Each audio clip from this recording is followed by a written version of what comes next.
माँ को अगर आप एक्सप्लेन करना चाहें तो कैसे करेंगी, माँ क्या है? अच्छा, तो मैं तो ये बोलूँगी कि माँ एक शिक्षक है, माँ एक रक्षक है और माँ एक अच्छी मैनेजर है।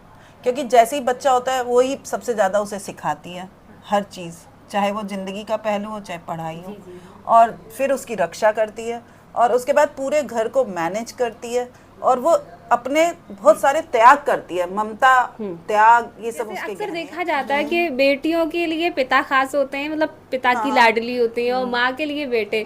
आपके परिवार में मतलब ऐसे कैसे, मतलब क्या होता था? तो दो बेटियां हैं, तो मतलब दोनों ही माता और पिता दोनों की लाडली हैं। और दोनों बेटियां मेरी डॉक्टर बन गई हैं। एक तो बड़ी वाली बेटी तो अभी गवर्नमेंट हॉस्पिटल में जॉब कर रही हैं और छोटी बेटी जो है वो गायनी में ही पीजी कर रही हैं। और हम लोग चारों में ही बहुत क्या कहना चाहिए कि बहुत ही प्यार का और बहुत ही मतलब प्यार, नटखटपन, शरारत, नटखटपन, सारी शरारत, चीजें। सारी चीज़ें हैं। और मुझे बड़ा गर्व है कि मेरी दो बेटियां हैं और दोनों मतलब हमारे ही कदमों पे आगे चलेंगी। अपनी माँ के लिए क्या कहेंगी? उनके लिए दो शब्द, उन जो आपके लिए सीख बना हो, जैसे माँ ने डांटा हो और आज वो सीख बना हो, आज भी आप माँ बन के अपनी बेटियों की भी उसी तरह से परवरिश कर रही हैं। मेरी माँ जो है वो मेरे को बचपन में बहुत पढ़ाती थी। तो जब भी वो पढ़ाती थी तो मेरी अक्सर आदत थी कि मैं पढ़ाई के टाइम पर इधर उधर की बातें करती थी, जैसे कभी खेल की बात कर नहीं, ली। हम लोग भी करते हैं हाँ, जैसे। तो मेरी मम्मी ये बोलती थी पढ़ाई के टाइम पढ़ाई, खेल के टाइम खेल। और हम लोगों ने लाइक आजकल जैसे बच्चे खेलते नहीं है, हम लोगों ने बहुत टाइम खेल में बिताया और बहुत टाइम मैं खेलती थी। और उसके बाद फिर मेरी एक आदत ये पड़ गई कि मेरे को पढ़ाई के टाइम पढ़ाई करनी है और खेल के टाइम खेल करना है। और एक मुझे जो बात मैं सबसे शेयर करना चाहूँगी कि एक बार मुझे अपनी मम्मी का मतलब वो सीन बड़ा याद है कि मतलब ये हुआ कि मम्मी बहुत तो मतलब अक्सर हम लोग खेल के रात को बहुत रात कर देते थे आने में। और मेरी मम्मी का एग्जैक्ट नियम था कि आपको जैसे ही हल्का भी अंधेरा होने लगे तो आप घर आ जाओ। तो वो सबकी लेकिन मम्मियाँ कहती हैं, हमारी मम्मी अभी तो कितनी देर। हम लोग बहुत रात में जैसे खेल के आए और उस टाइम पर जैसे ही हम लोग जल्दबाजी के चक्कर में खेल में मैं गिर गई और मेरे इधर सिर चोट में लग गई। चोट लगी और उससे ब्लीडिंग ब्लड। भी आने लग गई। पर डर की वजह से मैंने बताया नहीं कि अब जो है आके डांट डांट पड़ेगी। पड़ेगी। तो फिर मैं रात को जो आते ही हम लोग मम्मी को खुश करने के लिए फटाफट पढ़ने बैठ जाते थे। तो मैं पढ़ रही थी और उसके बाद मैंने जो है मतलब जो पढ़ाई के पीछे के जो कॉपी के कागज़ थे उनसे ऐसे पहुँचती जा रही थी और पीछे बेड के पीछे फेंकती जा लेकिन रही ये नहीं पता थी थी। पोल खुल जाएगी, मतलब माँ की नजरों से तो कुछ छुपा ही तो नहीं है। मम्मी ने जो है जैसे ही देखा कि कुछ मतलब अटपटा सा लगा उन्हें जैसे, तो उन्होंने आसपास पूरा सब कुछ देखा वेखा इधर और फिर नीचे झांक के देखा तो उन्हें वो ब्लड के बोल के, तो कागज बोली मिल ये गए। कैसे ये कैसे। तब फिर मम्मी ने इतना प्यार किया और उसके बाद जब बताया कि नहीं तुम लोग क्या मतलब जो हमारा मकसद है कि बस तुम लोग अच्छे बच्चे बनो, ना कि ये कि तुम अपनी कोई बात हमसे छिपाओ। ये तो मतलब किसी भी तरीके से तुम्हें कोई दर्द हो वो नहीं झेल सकते, चाहे कुछ भी कितनी भी बड़ी गलती करो माँ से मत छिपाना, ये तो कुछ भी नहीं है। तो बेटियों के तब लिए से आज मुझे के लिए अच्छा क्या लगा। क्या कहेंगे? हाँ, मैं बेटियों से यही कहूँगी कि जो बेटियां हैं वो बेटों के बराबर नहीं हैं, वो बेटों से भी बहुत आगे हैं। क्योंकि उनके ऊपर एक जिम्मेदारी केवल ये दोनों चीज़ों में बैलेंस रखना है। आपको बेटों के पीछे भी नहीं रहना है कि आपसे कोई कहे कि नहीं तुम लड़की हो तुम ये नहीं कर सकती।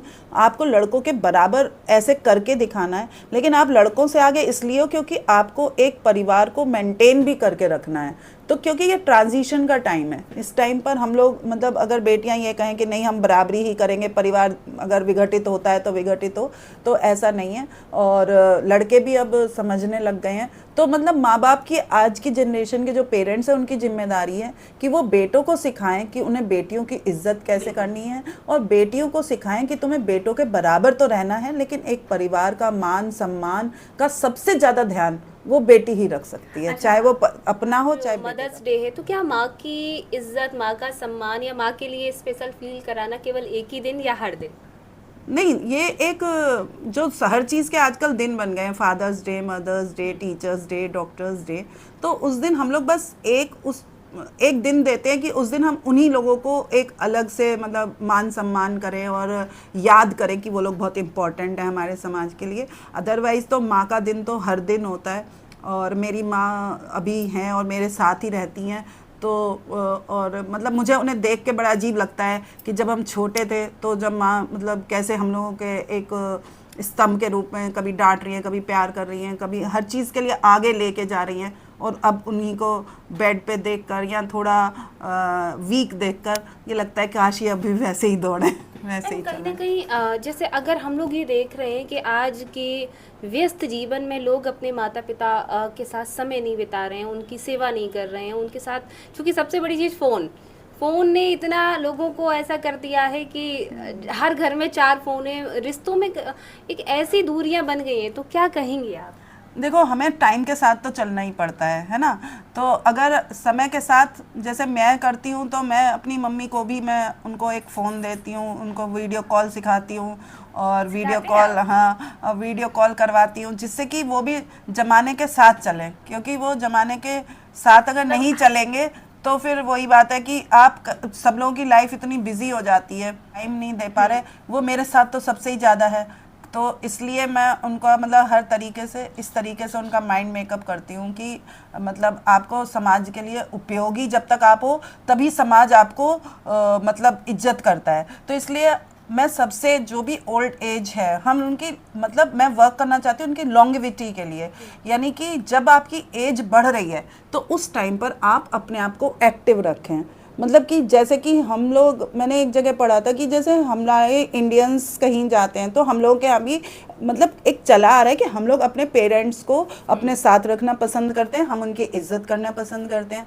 तो और उधर चाइना और जापान में भी ये है। लेकिन जब इंडियंस जाते हैं तो वो अपने पेरेंट्स को व्हील चेयर पे लेकर जाएंगे, ऐसे मतलब जाते, लेकिन व्हील चेयर पर लेकर जाएंगे। वो लोग लेकर जाते हैं तो हाथ पकड़ कर लेकर जाते हैं। तो डिफरेंस है, मतलब कि हम लोग जो ओल्ड एज होते जा रहे लोग हैं उनको हम लोग एक्टिव रखने के लिए प्रेरित करें। हम मतलब ऐसा करना चाहिए, क्योंकि क्वालिटी ऑफ लाइफ बहुत इंपॉर्टेंट है। तो क्वालिटी ऑफ लाइफ अच्छी रहेगी क्योंकि हमारी बॉडी चलने फिरने के लिए ही बनी है। अगर हम मतलब एक आप अच्छा खासा बंदा जो बिल्कुल हेल्दी है और वो 1.5 महीने के लिए बेड रेस्ट पे चला जाता है किसी बीमारी की वजह से, मतलब किसी भी वजह से, तो उसके सारे मसल्स वीक हो जाती हैं, सारी बॉडी ऐसे होती है कि वो चल नहीं पाएगा, फिर कुछ टाइम तक फिर से उसे चलना सिखाना पड़ेगा। तो इसलिए मतलब यूं कह सकते हैं मैम, हम जैसे ओल्ड एज की प्रॉब्लम्स होती है कि पेन हो रहा है आपको, कुछ ये हो रहा है, कुछ हो रहा है, तो उससे हार नहीं माननी है और उसमें बच्चों को साथ देना चाहिए। हम ये कह सकते हैं कि एक दौर वो था कि जब आपके माता पिता ने आपके हाथ पकड़ के चलना सिखाया। आज ये दौर है कि आप सिखाएं, आप सिखाएं, आप उनको मतलब ये इस बात के लिए मोटिवेट नहीं करें कि हम आपको बिस्तर पर देंगे, आप इस बात के लिए मोटिवेट करें कि आप धीमे धीमे चल के यहाँ तक आइए, डाइनिंग टेबल पर ही खाना खाइए। अच्छा मैम, एक खास और आखिरी सवाल मेरा आपसे ये है कि अक्सर हम ये देख रहे हैं कि ये चलन भी पता नहीं होता जा रहा है कि ओल्ड एज होम में माता पिता को भेज देते हैं, तो ऐसी स्थिति में उनकी मेंटली हेल्थ पे कितना असर पड़ता है? आप एक डॉक्टर हैं। देखो, जो बात है कि अपनी फैमिली के साथ जो रहना है वो एक अलग, एक प्रेम, एक विश्वास, एक पर्सनल आपस में जो बॉन्डेज है, जो उसकी इफ़ेक्ट्स है वो ओल्ड एज होम में तो नहीं आ सकते। लेकिन अब आजकल के ज़माने की मांग है, जिनके बच्चे अब विदेश में रह रहे हैं, अब वो कुछ नहीं कर सकते, तो उनके लिए ओल्ड एज होम जो है वो एक अच्छा ऑप्शन इसलिए है क्योंकि वहाँ पर एक ही एज ग्रुप के लोग रह रहे हैं और उनकी केयर मतलब उस हिसाब से हो जा रही है। पर जो चीज़ एक फैमिली में अपने बच्चों के साथ रहने में, वो चीज़ तो वो कभी नहीं आ सकती, वो सिर्फ एक ऑप्शन है और मजबूरी है। चलिए, बहुत बहुत शुक्रिया। तो हमारे साथ डॉक्टर पूनम अग्रवाल मौजूद थी। उन्होंने एक बहुत अच्छी बात की कि समय के साथ चलना चाहिए। एक समय वो था जब आपके माँ बाप ने, आपकी माँ ने आपको चलना सिखाया, आपको आगे बढ़ना सिखाया। आज ये समय है कि आप अपने माता पिता का हाथ पकड़ के उन्हें चलना सिखाइए, उन्हें आज के दौर की वो सारी बातें सिखाइए ताकि उनका मनोबल ना गिरे, वो समय के साथ आगे बढ़ सकें आपके साथ और खुश रहें। परिवार में ही खुशी है। फिलहाल देखते रहें आज की टीवी। नमस्कार।